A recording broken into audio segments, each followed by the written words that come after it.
Micro എക്കണോമിക്സിന്റെ weightage അനുസരിച്ചിട്ട് ഇത്തവണത്തെ Christmas എക്സാമിന്റെ ക്വസ്റ്റ്യൻ പേപ്പർ എല്ലാം അനലൈസ് ചെയ്ത് ആ വെയിറ്റേജിന് വരാകുന്ന ചോദ്യങ്ങളും അതല്ലാതെ ഇമ്പോർട്ടന്റ് ആയിട്ടുള്ള ചോദ്യങ്ങളും ചെയ്തിട്ടുണ്ടായിരുന്നു. അപ്പൊ അതിന്റെ താഴെ വന്ന ഒരുപാട് കമന്റ്സിൽ ഒന്നാണ് മാക്രോ എക്കണോമിക്സിന്റെ വേണം എന്ന് പറഞ്ഞിട്ട്. സോ മാക്രോ എക്കണോമിക്സ് ചെയ്യുന്ന ഓരോ ചാപ്റ്ററിലെ ഇമ്പോർട്ടന്റ് ക്വസ്റ്റ്യൻസും വെയിറ്റേജ് അനുസരിച്ച് വരാവുന്ന ചോദ്യങ്ങളും ഇത്തവണ ക്രിസ്മസ് എക്സാമിന് വന്ന വെറൈറ്റി പ്രോബ്ലംസും എല്ലാം ഇൻക്ലൂഡ് ചെയ്ത ഒരു വീഡിയോ ആണിത്. അവസാനം വരെ കാണാം.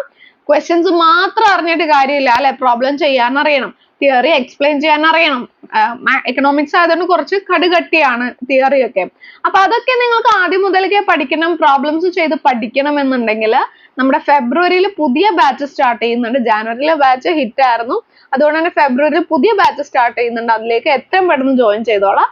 ഇത് നിങ്ങളുടെ ലാസ്റ്റ് ചാൻസ് ആണ്, ഇനി നിങ്ങൾക്ക് വേറൊരു ചാൻസ് ഇല്ല കേട്ടോ. അപ്പൊ നിങ്ങളുടെ മാർക്കിൽ ഒരു മാറ്റം വരുത്തണം എന്നുണ്ടെങ്കിൽ ഇപ്പൊ തന്നെ തീരുമാനം എടുക്കുക.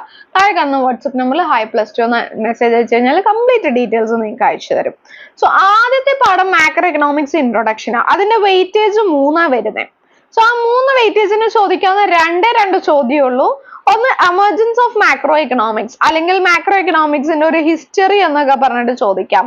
ജോൺ മെയ്നാർഡ് കീൻസ് ആ ബുക്ക് പബ്ലിഷ് ചെയ്തതിന് ശേഷമാണ് അതിൽ ഗ്രേറ്റ് ഡിപ്രഷൻ അല്ലെങ്കിൽ ഇതിൽ നിന്ന് ഗ്രേറ്റ് ഡിപ്രഷൻ എന്ന് പറഞ്ഞ് ചോദിക്കാം കേട്ടോ. എന്തായാലും ആൻസറിൽ ഇത് മൊത്തം വരണം. ദെൻ 4 സെക്ടേഴ്സ്, ഒരു എക്കോണമിയിലെ 4 sectors, farmer, house hold, government, then എന്താണ് എക്സ്റ്റേണൽ സെക്ടർ. അപ്പൊ അത് പഠിക്കണം. ദെൻ രണ്ടാമത്തെ പാഠത്തിന്റെ വെയിറ്റേജ്, അതാണ് ഏറ്റവും കൂടുതൽ വെയിറ്റേജ് ഉള്ള പാഠം. 12 മാർക്കിന് നാഷണൽ ഇൻകം അക്കൗണ്ടിങ്ങിൽ നിന്ന് വരാം. അപ്പൊ ഇത് നോക്കുമ്പോൾ പറയും ടെക്സ്റ്റിൽ മൊത്തം എഴുതിയിട്ടുണ്ടല്ലോ. മൊത്തം എഴുതിയിട്ടില്ല, ഇമ്പോർട്ടന്റ് കാര്യങ്ങൾ മാത്രമേ എഴുതിയിട്ടുള്ളൂ. ഇതൊക്കെ എത്താണ് ക്രിസ്മസ് എക്സാമിന് വന്ന കാര്യങ്ങളാണ്. 3 മെത്തേഡ്, നാഷണൽ ഇൻകത്തിന്റെ ഏതെങ്കിലും ഒരു മെത്തേഡ് പഠിച്ചു പോയിട്ട് കാര്യമില്ല, 3 മെത്തേഡും പഠിക്കണം. കാരണം ഏത് എഴുതണമെന്ന് എടുത്ത് ചോദിക്കും. ക്യാപിറ്റൽ ഗുഡ് എന്താണ്, കൺസ്യൂമർ ഗുഡ് എന്താണ് എന്ന് 2 മാർക്കിന്, ഡിപ്രിസിയേഷൻ എന്താണെന്നൊക്കെ 2 മാർക്കിലേക്ക് എഴുതാൻ പഠിച്ചാൽ മതി. സ്റ്റോക്ക് ആൻഡ് ഫ്ലോ തമ്മിലുള്ള ഡിഫറൻസ് 2 മാർക്കിലേക്ക് പഠിക്കണം. സ്റ്റോക്കിൽ വരുന്ന സാധനങ്ങൾ എന്തൊക്കെ, ഫ്ലോയിൽ വരുന്ന സാധനങ്ങൾ എന്തൊക്കെയെന്ന് പഠിക്കണം. സർക്കുലർ ഫ്ലോ ഓഫ് ഇൻകം വിത്ത് ആ ഡയഗ്രാം വരയ്ക്കാൻ പറയില്ല, പക്ഷെ നിങ്ങൾ വരയ്ക്കണം. അത് 5 മാർക്കിന് ചോദിക്കാവുന്നതാണ്. ദെൻ പ്രോബ്ലം ചോദിക്കും, ചെറിയ 2 മാർക്കിന്റെ പ്രോബ്ലം ചോദിക്കും. അത് ചോദിക്കുക ചിലപ്പോൾ GNP കാണാനായിരിക്കാം, അല്ലെങ്കിൽ NNP കാണാം, അല്ലെങ്കിൽ personal income, personal disposable income. 4 equation പഠിച്ചെടുപ്പാണ്. GDP ഡിഫ്ലേറ്റഡ് പ്രോബ്ലം ചോദിക്കും, ഇത്തവണ ചോദിച്ചിട്ടും ഉണ്ടായിരുന്നു. സോ അത് പഠിക്കണം. GDP ആൻഡ് വെൽഫെയർ ഒരു 3 മാർക്കിന് ചോദിക്കാൻ ചാൻസ് ഉള്ള ഒരു തിയറിയാണ്. GDP ഉണ്ടെന്ന് കരുതി വെൽഫെയർ ഉണ്ടെന്ന് പറയാൻ പറ്റില്ല എന്ന് പറഞ്ഞ 3 ക്രിറ്റിസിസംസ് ഉണ്ടല്ലോ.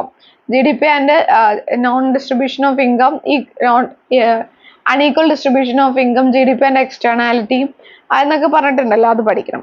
മൂന്നാമത്തെ പാഠം മണി ആൻഡ് ബാങ്കിങ്ങിൽ നിന്ന് 6 മാർക്കിന്റെ ചോദ്യം ആണ് വരാൻ ചാൻസ് ഉള്ളത്. അതിൽ ബാർട്ടർ സിസ്റ്റത്തിന്റെ ഡ്രോബാക്ക് പഠിക്കണം, മണിയുടെ ഫങ്ഷൻസ് പഠിക്കണം, ലിക്വിഡിറ്റി ട്രാപ്പ് എന്താന്ന് ആ ഗ്രാഫോട് കൂടിയിട്ട് പഠിക്കണം. ഇത്തവണ ചോദിച്ചൊരു ചോദ്യമായിരുന്നു എന്താണ് സ്പ്രെഡ്. സ്പ്രെഡ് എന്ന് പറഞ്ഞാൽ കൊമേഴ്ഷ്യൽ ബാങ്കുകളുടെ ലാഭമാണ്. കൊമേഴ്ഷ്യൽ ബാങ്കുകളുടെ ലാഭം ഏതാ, അവര് പബ്ലിക്കിന്റെ ഡെപ്പോസിറ്റ് അക്സെപ്റ്റ് ചെയ്യുമ്പോൾ പബ്ലിക്കിന് ചെറിയൊരു എന്ത് കൊടുക്കും, പലിശ കൊടുക്കും. അതാണ് ബോറോവിങ് മണി. ദെൻ പബ്ലിക്കിന് ലോൺ കൊടുക്കുമ്പോൾ പബ്ലിക്കിന് വലിയൊരു പലിശ ഈടാക്കും. അതാണ് ലെൻഡിങ് റേറ്റ്. മറ്റേത് ബോറോയിങ് റേറ്റ്, ഇത് ലെൻഡിങ് റേറ്റ്. ലെൻഡിങ് റേറ്റും ബോറോയിങ് റേറ്റും തമ്മിലുള്ള ഡിഫറൻസ് ആണ് സ്പ്രെഡ്. അതാണ് കൊമേഴ്ഷ്യൽ ബാങ്കുകളുടെ പ്രോഫിറ്റ്. അത് ഇത്തവണ ചോദിച്ചത്. M1, M2, M3, M4 equations പഠിക്കണം. സെൻട്രൽ ബാങ്കിന്റെ ഫങ്ഷൻസ് പഠിക്കണം. മോണിറ്ററി പോളിസി ടൂൾസ് 8 മാർക്കിന് ചോദിക്കാൻ ചാൻസ് ഉള്ളതാണ്. ക്വാണ്ടിറ്റേറ്റീവ് ഉണ്ട്, ക്വാളിറ്റേറ്റീവ് ഉണ്ട്, 2 പഠിക്കണം. then ഇത്തവണ പ്രോബ്ലംസ് ചോദിച്ചിട്ടുണ്ട്. കുറെ കാലമായിട്ട് പ്രോബ്ലംസ് ഇതിൽ നിന്ന് ചോദിക്കാറുണ്ടായിരുന്നില്ല. അപ്പൊ CRR വെച്ചിട്ടുള്ള ഒരു പ്രോബ്ലം, മണി സപ്ലൈയുടെ ഒരു പ്രോബ്ലം ചോദിക്കുന്നുണ്ട്. സോ അതെന്തായാലും പഠിക്കണം കേട്ടോ. then ഇൻകം ഡിറ്റർമിനേഷൻ 7 മാർക്കാണ് വെയിറ്റേജ് വരുന്നത്. അഗ്രിഗേറ്റഡ് ഡിമാൻഡും അതിന്റെ കമ്പോണൻസും, ഓക്കെ, അഗ്രിഗേറ്റഡ് ഡിമാൻഡും അതിന്റെ കമ്പോണൻസും ചോദിക്കും. അതിന്റെ ഇക്വേഷൻ പ്രോബ്ലം ചോദിക്കും, കർവ് വരയ്ക്കാനും ചോദിക്കും. മണി മൾട്ടിപ്ലയർ അല്ല, ഔട്ട്പുട്ട് മൾട്ടിപ്ലയർ എത്താണ് ചോദിച്ചിരുന്നു. അപ്പൊ മൾട്ടിപ്ലയറിന്റെ പ്രോബ്ലം അതിൽ ചേഞ്ച് ഇൻ ഇൻകം കാണുന്നത് എങ്ങനെയാണോ, ഞാൻ അതിന് വീഡിയോ ചെയ്തിട്ടുണ്ടായിരുന്നു, ഒരുപാട് പേര് മനസ്സിലായെന്ന് പറഞ്ഞിരുന്നു. അപ്പൊ അത് പഠിക്കണം. ഇക്വിലിബ്രിയം ഇൻകം കാണാൻ വരയ്ക്കാൻ വിത്ത് ഗ്രാഫ് ഉണ്ടാകും, പ്രോബ്ലം ഉണ്ടാകും. പാരഡോക്സ് ഓഫ് ത്രിഫ്റ്റ് എന്താണെന്ന് പഠിക്കണം. ഗവൺമെന്റ് ബഡ്ജറ്റ് ആൻഡ് എക്കോണമിയിലെ വെയിറ്റേജ് 6 വരുന്നത്. ബഡ്ജറ്റിന്റെ ഫങ്ഷൻസ്, ദെൻ അതിൽ വരുന്ന കമ്പോണൻസ്, ക്യാപിറ്റൽ അക്കൗണ്ടിൽ, റവന്യൂ അക്കൗണ്ടിൽ വരുന്ന സംഭവങ്ങൾ എന്തൊക്കെ, primary deficit, physical deficit, revenue deficit, 3ന്റെ ഇക്വേഷൻ പഠിക്കുക. അത്രയും പഠിച്ചാൽ മതി. 6ാമത്തെ പാഠം ഓപ്പൺ എക്കോണമി, 6 മാർക്കാണ് വെയിറ്റേജ്. 3 ലിങ്കേജസ് പഠിക്കണം.